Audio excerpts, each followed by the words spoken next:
Hello, Greg Wilson. Welcome to another episode of the Ignite You podcast. Not only are we recording a podcast, but as you can see by watching this, we're also incorporating video in it. Video I feel is very important. And today I'm sitting with none other than Wane Hills. How you doing? All right, great.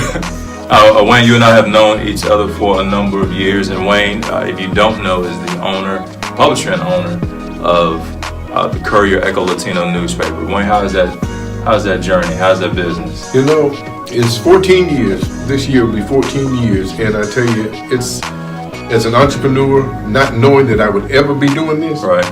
It's been amazing. There's nothing like working for yourself, and it's like taking that leap. You know, you're always afraid to get started. That's been the main thing that a lot of us as entrepreneurs are afraid to do. Right. That uncertainty. Mm-hmm. Man, you know, I would say I wish I should have done it earlier, but I do believe everything happens for a reason, and the timing is happens for a reason. So I'm good. Well, walk me through. You just said a lot in that. Walk me through, if you will, like your mindset when you started to think about the decision. Because all of us that are entrepreneurs, small business owners, we all go through it. Maybe we're working a 9 to 5, but we go through this internal process. I know I went through it. This internal process of getting to the point where I was ready to take a leap. Some people say you have to have X amount of dollars in the bank. Some people say, hey, just jump. How did you go about doing that? Let me tell you, my thing was, I looked around and I worked with another paper, and I just didn't see any newspapers really in terms of the black community talking about the issues. Right. You know, and I just said, and my mindset was like, this will work. I mean, the people, because I was finding there were a lot of entrepreneurs, and I wasn't one at the time. I was just a brother like, man, I think it'll work. Right. And so one day I just said, look, I'm gonna try it. Right. When I tell you, I was 49 years old, never touched a computer in my life. I didn't know anything about layout, design, nothing. And people think I'm lying, but I'm telling you, I didn't even know how to turn the computer on. I didn't know anything about emails. I didn't know anything how to send anything. And but I knew I could do it. Right. And so you talk about a leap of faith. I didn't have any money. I went to the Apple store and said, look, I'm thinking about doing a newspaper. Do you have this type of equipment? He said, man, that's old stuff. I can get you some new stuff. Mm-hmm. So I said, well, how much? And he said, well, for $10,477.14. Because some things, when you're in the business, some numbers you never forget. And so he said, man, I can do it. So I cashed in. I had worked for the Columbus Ledger Inquirer. Mm-hmm. And so I cashed in part of my 401k, spent the money, and started my business out of my house. Now, when I said I had some friends who worked with the Ledger who came to my house and did my paper the first night, actually for like 4 months.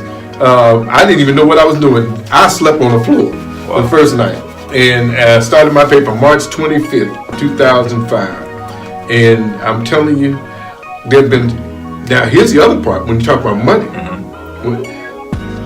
I have never taken out a loan. Good. Now, never. Good. And I will tell you now, if you start your business, don't take out a loan. And who's the owner of the basketball team on Shark Tank? Man, my mind is going bad. Cuban said, and I heard Cuban say one time, man, never go to a bank to take out a loan. Right. Go through family, do your savings, wait till you got it, because the bank's going to hold you forever. I have never, 14 years, taken out a loan. Wow. And that in of itself is a testimony, the journey. And that's what we really want to focus in on today. It was just that journey, because a lot of people are like you and I, who have these internal desires, they have these dreams, they can't sleep at night, but they are literally afraid, if you will, of taking that leap of faith, stepping out.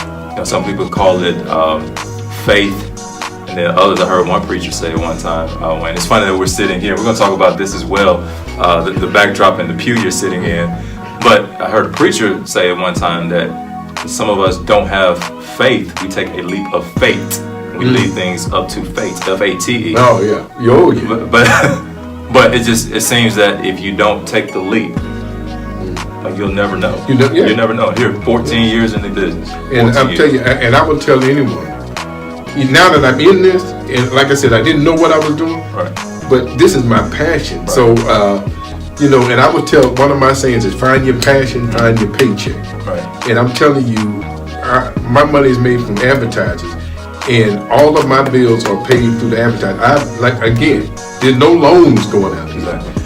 So I own everything in my office. Right. I don't pay, I don't pay on anything. Right. I don't use my credit cards. If I don't have the money, I don't buy it. Right. Amazon is my friend. Okay, I'm gonna tell you, sorry, but Amazon is my friend. And but I'm telling you, it can be done. Yes. And that's my thing. Now, along the way, of course, I had some problems. I had my printer one time.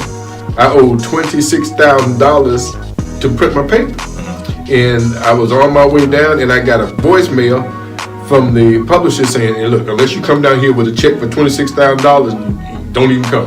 Wow. And then had the audacity to tell me, if you can't pay your bills, you don't need to be in business. I was on my way down, and I came back, and I turned around because I was headed down to Opelika where I get my paper printed. Came around and sat in the parking lot on Macon Road where the Burger King is. All right.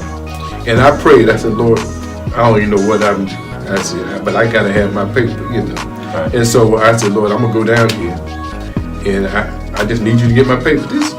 I went down, sat in their parking lot, and I said this. I said, Lord, I've heard these stories about how you go before people, and I'm gonna ask you to go before me, and I want to come out here with this paper. Bruh, I walked in and talked to the lady, young lady named Rochetta, and she said, "Oh man," I said, "Hey, can I speak to the publisher?" He said, "Yeah, he's with me. Yeah, come on, I'll check." And then he came back, and she came back and said, "Yeah, he'll see you." I said, "What do you think?" He said, "Yeah, I don't know, Chris. I don't think he's gonna help." I'm telling you this. I sat down and in front of him, and I said, "Jim," I said, I have never written a bad check. I've always paid my back. Wayne, you absolutely right. He stopped me. Right. Wow. Wayne, you absolutely right. Your papers are on the back. Tell you what you do. You make arrangements with Rochetta. Whatever you feel you can pay, I'll agree with that. And as long as you pay a little bit on that each week, right, then we're good. Wow. I walked out there with my papers. So, done. I'm telling you, folks don't understand, man. But if you gotta have faith. Right. I'm a preacher's kid. They talk about faith of a mustard seed. I don't know, I know just enough about scriptures to get in trouble. But right. I'm telling you though, right, it'll work if you work it. But God, man, if it's for you to do, right, that's true. If it's your passion and your passion meets your purpose, it's a wrap. That's you good. Shoot, you jump. Right. You ain't got to jump. Throw yourself out there. Right. Look, he got the net. Wow, that's amazing.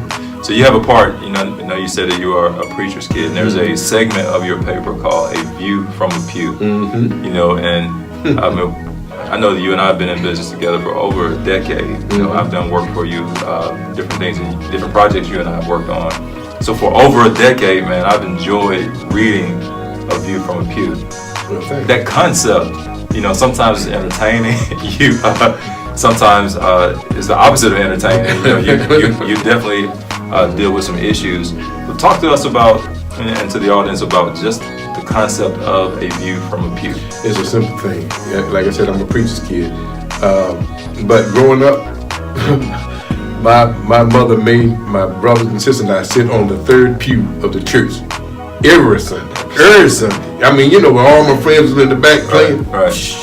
Man, I got someone slapped upside my head and sit down, shut up, be quiet. Right. So we were always on the third pew. So it just, when I thought of what my column would be, I just say a view from a pew. Wow. Now the other part is, it's going to be from a pew because when my father, when he was living, he always said, when you going to preach a trial sermon? He always wanted, I don't know why he thought I was going to be the preacher. Right. I done fractured too many commandments to be somebody's preacher up in somebody's pulpit.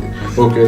But, so my view is from the pew. Right. Now, my paper is my pulpit. I've used that column as my pulpit. Yes. So, and sometimes you have a calling. And your calling might not be a preacher, but, everybody's got a calling. It's like that purpose. When you find your purpose, which will be your calling, you'll find your paycheck. But that's the reason for my view from the pew, is because as much as I hated sitting on the third row every Sunday, it's just like something that's like, it just fit. When it's a man, view from a pew. Okay. So now I'm in front of my church. Okay.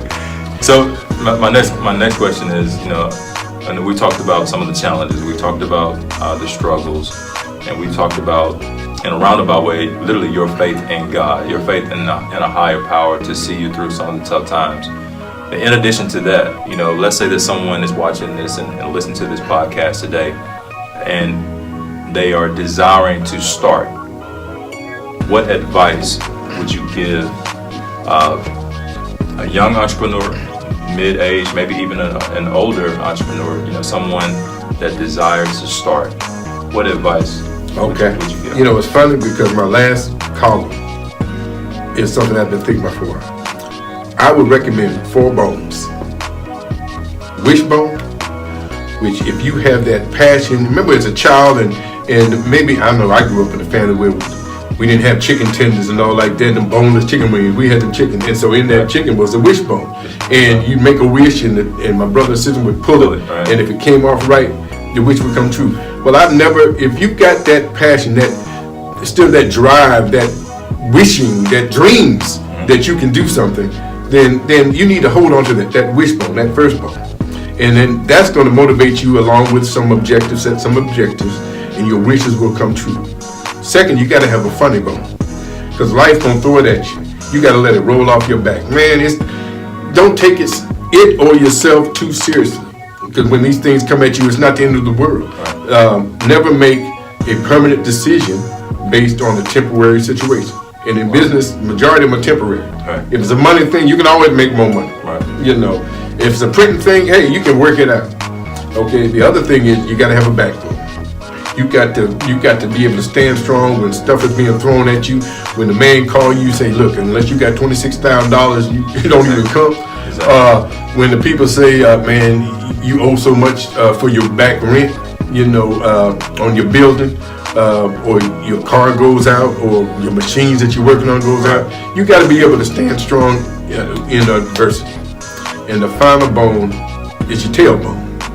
You got to get up off it. If you want to do something, if you just your dream, you can't sit there in the bed and, man, I ought to, I wish I could, I wonder, I ain't got no money, and people turn you down. Man, get up off your tailbone and get it. Those are the things you got to start. You got to get up off your tailbone and get it. You can't sit in the bed and just wonder what you're going to do or talk about it. There is nothing worse than you having a great idea and you can do it. And then the next thing you find out somebody else is doing the same thing. That's out.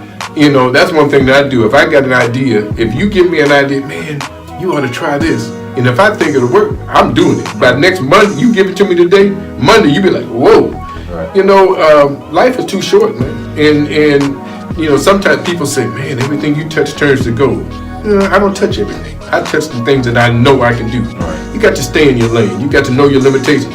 I don't know websites and computers. That's why I come to you. And so I go to the experts. And for me, you got to pay what too often we ask for hookups. Now, I don't know what the market is, but the bottom line is we have to pay whatever that. If you go to someone and they say, well, this is what it's going to cost you, then pay that person what that is. Stop saying, well, I don't know, can I get it for $50? No. And then as an entrepreneur, you got to be willing to say no. Because once you drop your price, then you can't go back. And they'll say, oh, well, that's all it's worth then. And then they'll send other people, man, yeah, he going to tell you 100, but you can get it for 50 because I got it for 25. So that's the key too. You got to know your worth from the beginning. Now, you can drop your price down later. But even when you starting out, you got to hold it because you have to believe in yourself, your time, your energy, your talent. And that costs. You're a creative guy. So when you're doing websites and even the podcast thing, it takes time to do that. And when you get to the point that somebody wants you to come, hey, Greg, can you do this for me? Sure. This is my price. And have a price list. And here's the deal. If they can't afford to pay it, don't get mad. Thank you. Go, because you get what you pay for. And you got to, man, I'm telling you, you got to keep your standards high, because if you don't, why should I take you serious if you don't take yourself serious? Exactly. That's what I'm saying. Yeah, that point where knowing your value, knowing what your time is worth, is very critical. And a lot of small business owners, I believe, Wayne, struggle with knowing what they're worth, or putting a monetary value to their time, their energy, their effort, the equipment. All of that plays a role in that final price being offered to a customer. Absolutely. My wife does embroidery, and she found out that when you're doing that, and you have to talk around and get people that are doing the same thing you do and find out what they're doing. Exactly. She had her price so low, and she went to one person, oh no, we charge by the thread count. How much thread count? I'm like, what? Right. It's like so much more for thread.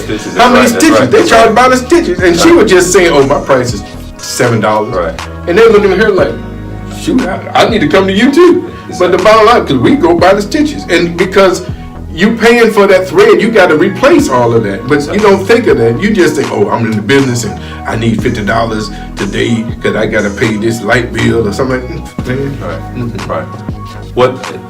And just to advance another point, we live in a different world. You've been in business for 14 years, and so your business today in year 14 looks completely different, even from a technology standpoint. Looks completely different than what it did, in year one. So how has social media, how has the invention of social media, the use of social media affected your business? I'm struggling with that now. Right. I don't have look, that's why I need someone's expertise, because I don't understand it. I mean, I'm on Facebook. My son tells me, he's 35, man, look, ain't nobody on Facebook. The young folks aren't on Facebook anymore because all the parents on there. So we call it Instagram or something else. So I know with the newspaper business, it's changing, because now folks don't read newspapers except the older folks do. At some point in time, I've got a website presence. I know I'm not utilizing it to the best. I don't know how. So that's, again, I'm staying in my lane. Right. I have to hire someone to tell me, okay, this is what you need to do. Exactly. I'm fine with that, because you can't stay here and everybody's here. Right. So I know eventually I have to really either take some classes and understand I'm sort of lazy, so I pay somebody. And that's the other thing. There's always somebody who will pay you for what they don't want to do. Exactly.